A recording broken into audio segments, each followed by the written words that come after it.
Good evening, everyone. I'm not going to go into the routine of saying, thank everyone because my previous colleagues have, but it is a thing where we do thank the support that we have at this university. Just for me, being appointed recruiting coordinator, this is pretty good with this class, We should ask for another raise. So. But I'm excited, and it's a testament of our head coach, Coach Stutes. And saying that, I will take questions. You don't even want to thank your wife, because that seems to be the trend today. Nah, she know I thank her, but them guys did it for me, so I text her, matter of sitting over there saying, there's two thank you from the other coaches. Vince, is there anybody in the state of Ohio you don't know personally? It seems like that, but I come from a large family, and Coach Stutes comes from a large family. Growing up in northeastern Ohio, and then playing college in northwestern Ohio, and then me, my wife, and when I was coaching NFL Europe, lived in central Ohio for 10 years. So, I lived in 3 big parts of the state. And just my brother being a high school coach there, and Coach Stutes' brother was a high school coach there, and he's a college coach at Youngstown State. We just have a good connection there.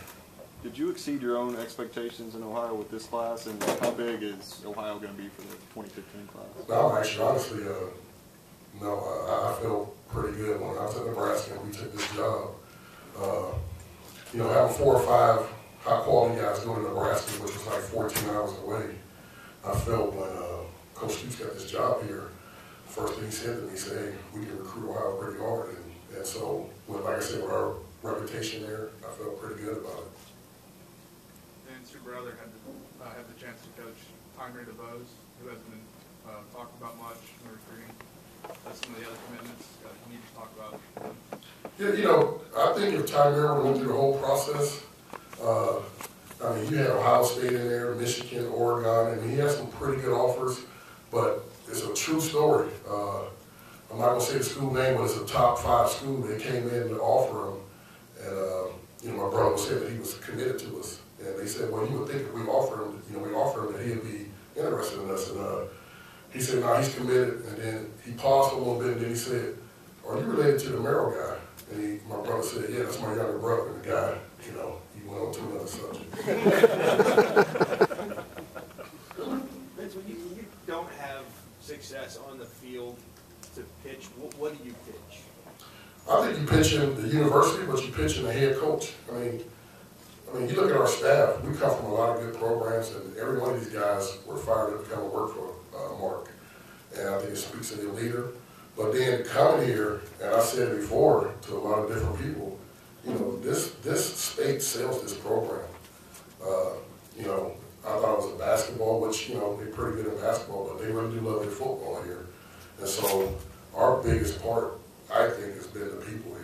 And the media has been pretty good. A lot of the parents, when they came down for junior days or spring ball, they was very impressed with the support that was given to this program.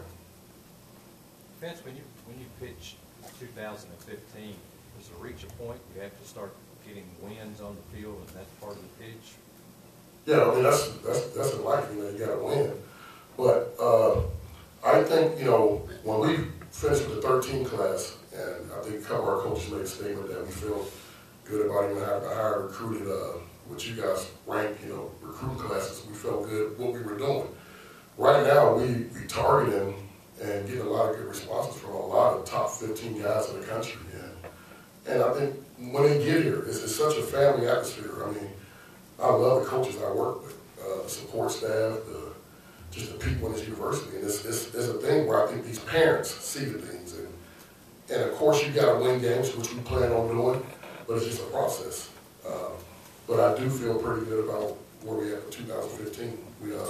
One thing about Coach Stutes is recruit. Like, we may enjoy the day for a couple hours, and then we back tomorrow on 2015. It's just the way it is in this conference. You see, you finish, I think, top 13, 20, but we're 9 in our conference, so we've got to keep recruiting.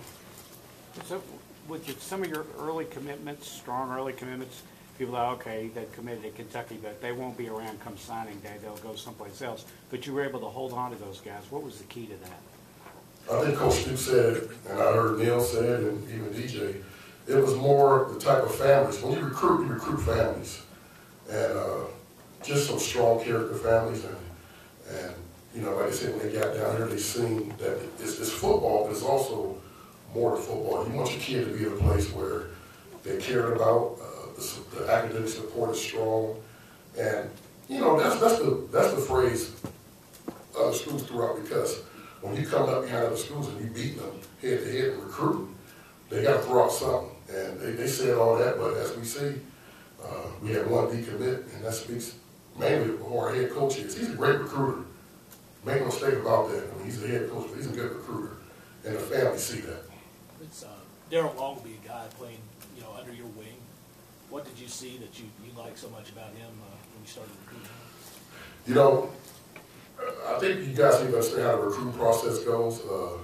You know, we start out as a whole staff, and we watch guys, and it's a yay or nay. And so, therefore, there's a lot of other people with eyes saying, okay, I don't just go in and say, I want Darryl Long. He goes, you know, coordinator, then recruiting coordinator, but the head coach has the final say. And with Darryl, I think unanimously our whole staff liked him. He's a long guy, coming out of the state of Ohio, playing in a school, Westerville South, where they got numbers of NFL guys that came out of here. Got Heisman guys, John Carter, Andy Castlemore, so it's a good program he comes from. He's a big guy that can run. My starting tight end last year was 230. Darryl's about 240 right now, and working hard every day, so I'm very excited about him. Vince, Michael Horton said that you played board games with his family on his visit. Did you let him win? No. You know, I don't know if you guys got to meet Mikhail. He's a guy, he don't shut up. He just, but that's why we kept most of the class. He's a strong, opinionated young man. And I just think, he says he's going to be in basketball, which he probably could right now, but no, I didn't let him win anything. I could sit down and compete, but I beat him, so I don't want. What did you play? We played cards, we played Monopoly. I mean, he's a competitive young man.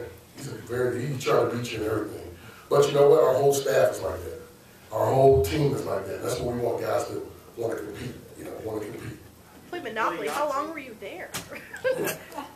Some of these visits went for 3 hours. I mean, honestly, like Coach Stu said, you think you're in there for an hour, and it just the type of families we recruited.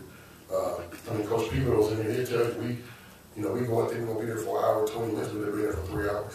Just the type of kids we recruited. What makes Mark a good recruiter? You know, growing up with him and knowing him for about 25 years now, just part of where he comes from. And a lot of people say, like, Coach Peebles was the son of a football coach. His dad was a coach. A guy that meant a lot to me, and it's just a thing. We're a blue-collar town, and just not we don't BS people. We just who we are, and I think families see that. And I know a lot of moms really loved him. They loved him when he came to their home. So you really were chilling with his grandmother, or his grandmother? That's how he put it. You were chilling with his grandmother. We was chilling. Oh, Mikhail? Yeah, Mikhail. I'm sorry. Yeah, we was chilling with his grandmother. Very, very nice lady. But like I say, Mikhail, he probably talking out there right now. That's just how he is. But we got that young man here. Was there anything going through it for the whole recruiting process for a year here? Was there anything that you surprised you, or anything that you learned about it that you didn't know before? I mean, recruit for Kentucky. Well, if just the negative recruiting, I mean, but like I say again, it actually ended up benefiting us. When kids are sold on a school and people try to negative recruit, it actually backfires on them. And what I learned is people, because they had nothing else to say. I mean, we have a pretty good staff. Guys are very knowledgeable, come from a lot of good places. Good head coach, it's a good fan base here. So really, they try to just go off of what your previous success was. Folks, thank you very much. Appreciate it. We'll have